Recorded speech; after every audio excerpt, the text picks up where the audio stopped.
If you want to change DPI settings on Motorola Moto G87, what you can do is you can, for example, open settings in your phone.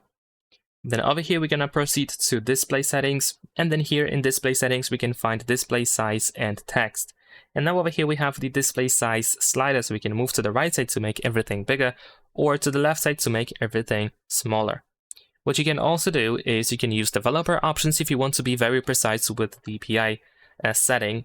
So in that case, we want to go back to settings, to the main menu over here, and then you want to scroll down until you find About Phone. Now over here in About Phone, you want to go to device identifiers, and you want to keep tapping on the build number until you need to enter your screen lock password. After that, you will see this. You are now a developer. So we're gonna go back to settings, and then open system settings. Over here in system settings, we have developer options. And then in the developer options, we need to scroll down until we find the smallest width option. Now here, the lower the number is, the bigger everything is going to be on your screen. So for example, if I type 300, it's going to be probably limited to 320. This is usually the limit on Android smartphones.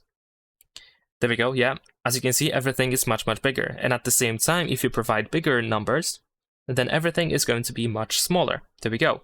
Of course, you want to be very careful with these values, especially with the very high values, very big numbers, because there is always a chance that something will be messed up and it might be difficult to, for example, select something from the screen, and it might be very difficult to revert those changes. I believe that the standard, the default value is 443 over here, but in case you are not sure, or if you just want to make sure that everything is set up back properly, you can of course go back to display settings and you can resize the display. So let's go ahead and reopen display size and text, change the size to anything, and then go back to the standard option over here.